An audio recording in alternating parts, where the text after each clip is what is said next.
Hi guys, welcome to your 14th Java tutorial in Hindi। जैसे मैंने आपको पिछले वीडियो में बताया था कि आपको इस वीडियो में मैं स्विच केस दिखाऊंगा, तो मैं आपको स्विच केस दिखाऊंगा। ओके, तो शुरू करते हैं। एक इंट वेरिएबल लिया a इज इक्वल टू 0, एक इंट वेरिएबल लिया c is equal to 0। c इसलिए लिया क्योंकि c को चॉइस है, चॉइस से मैं इक्वल करता हूँ। सी रहना तो यार, कोई खास वो नहीं है।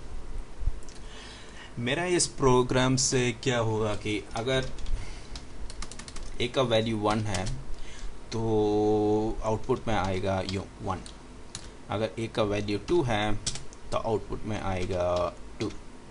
सीधी सी बात है, ये इस प्रोग्राम का वो है कि आइडिया है कि क्यों हम ये प्रोग्राम कर रहे हैं। एनीवेज, शुरू करते हैं। Switch open bracket close bracket C, ये जो ब्रैकेट्स है कर्ली ब्रेसेस है आपका। उसके बाद case 0 system.out.println the number is 0।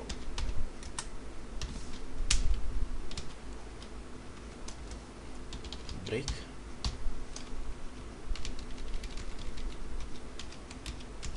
इसको मैं कॉपी करता हूँ,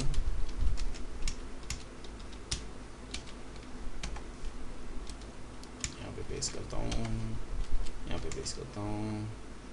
नहीं, चलो नहीं लेते हैं। 1 और ये आएगा 2।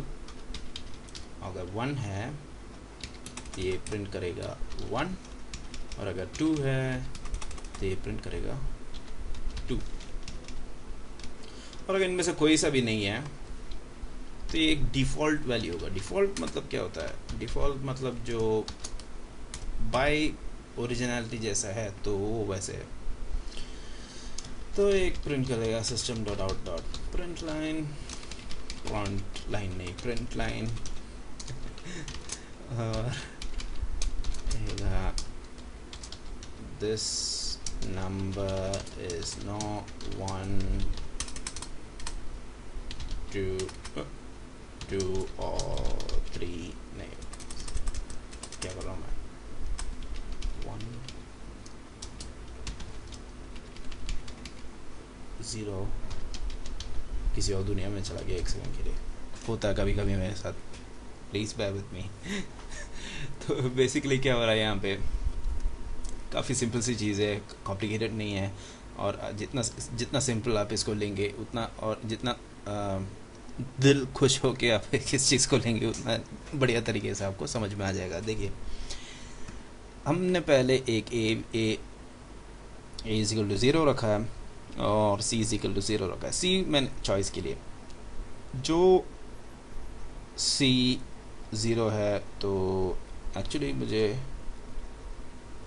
एक की ज़रूरत नहीं है, सॉरी, मैंने सी रखा। अगर आपका चॉइस 0 है तो आपका जो है 0 प्रिंट होगा। अगर आपका चॉइस 1 है तो आपका 1 प्रिंट होगा। और अगर आपका चॉइस जो है, इसको चॉइस ही लिख लेता हूँ यार,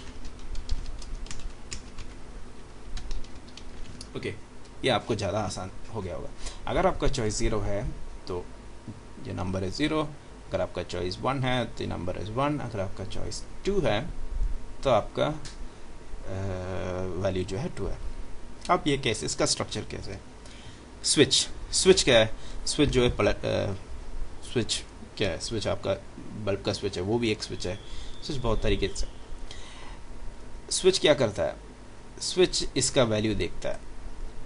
अगर इसका वैल्यू, तो स्विच जो है आपके इसके बीच में जितना, अगर ये देख, मैं क्या बोल रहा हूँ, ये देख सॉरी यार, स्विच के अंदर बहुत सारे केसेस आ सकता है, ठीक है। स्विच एक लूप की तरह, मैं आपको ये बना के दिखाऊंगा। देखिए, ये भी एक सर्कल है, ठीक है, और इसमें मैंने ये रखा एक 2 3 4 5। आपका फ़ैन के रेगुलेटर की तरह सोच लीजिए। तो ये होगा ऑफ। उप्स, शायद आपको दिखाई दे रहा होगा। 1 2 3 4 और यहाँ पे एक ये अभी जो है ऑफ पोजीशन पे है, और इसको मैं इसके साथ इक्वेट करूँगा। अभी जो है ऑफ पोजीशन पे है, ठीक है। जैसे इसके अंदर चला जाता है तो इसको एक वैल्यू चलता है, मतलब स्विच जो है घूमने लगता है। अगर केस इज इक्वल टू 0 है तो ये प्रिंट करेगा 1, अगर केस इज इक्वल टू 1 है तो ये प्रिंट करेगा 1। तो इसका मतलब मेरा कहने का ये है कि अगर स्विच ऑफ है तो वो 0 है, या सॉरी ये डिफ़ॉल्ट पोजीशन, अभी इसके लूप के अंदर नहीं गया। अगर ये 1 है तो इसको मैं डबल कहाँ गया, हाँ, इसको मैं यहाँ से इसको मैं यहाँ ले आया, तो अभी इसका जो है 1 है, मतलब अभी इसका केस जो है 1 है, अभी इसका केस जो है 1 है। उसके बाद केस 2 है तो ये यहाँ आ जाएगा। अगर यह केस 3 है तो यहाँ आ जाएगा, अगर केस 4 है तो यहाँ आ जाएगा, और इसके बीच इसके अंदर अब हर केस के साथ एक अपनी जो है कमांड होती है। ब्रेक आपको मैंने ऑलरेडी बताया था, ब्रेक जो है लूप के अंदर से बाहर निकल जाएगा। तो इस केस के अंदर अगर ये इस केस के अंदर आ जाता है तो ये प्रिंट करता है द नंबर इज 0, और अगर इस केस के अंदर चला जाता है तो ये प्रिंट करता है द नंबर इज 1, और इस केस के अंदर चला जाता है तो ये प्रिंट करता है number is equal to 2।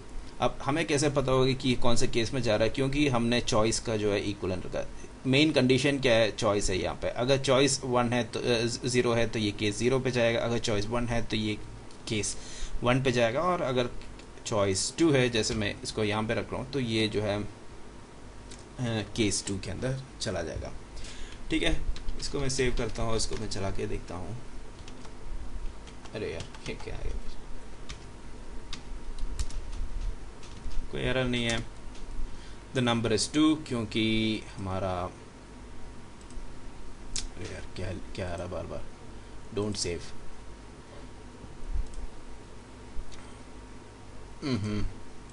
Okay, अब ठीक आ गया।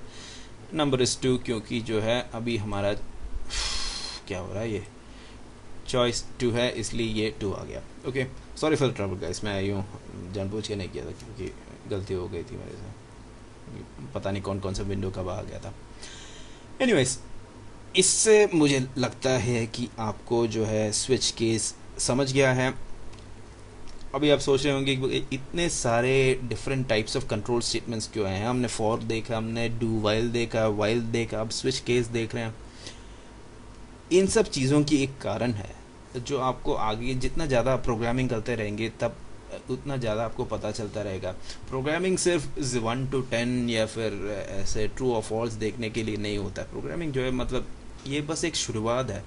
हम जैसे ये सारे कॉन्सेप्ट्स जो है हमारा क्लियर होता जाएगा तब तक जो है हमारा मतलब हम जो है बड़े बड़े काम करने के लिए तैयार हो जाएंगे। तो मैं ज़्यादा भाषण नहीं देता हूँ, इस ट्यूटोरियल को यहीं पे ख़त्म करता हूँ। मुझे विश्वास है कि आपको स्विच केस समझ में आ गया है। अगर नहीं आए तो आप मुझे कमेंट्स में जो है डाउट पूछ सकते हैं मुझसे, सब्सक्राइब कर सकते हैं मुझे। अगर आपको ये वीडियो पसंद आ गया, मेरा सीरीज़ देखता रहना है, और आप नीचे लाइक भी कर सकते हैं वीडियो को। ठीक है, इसी के साथ मैं इस ट्यूटोरियल को ख़त्म करता हूँ। अगला ट्यूटोरियल शायद क्लासेस के बारे में होगा, आप देखते रहिए।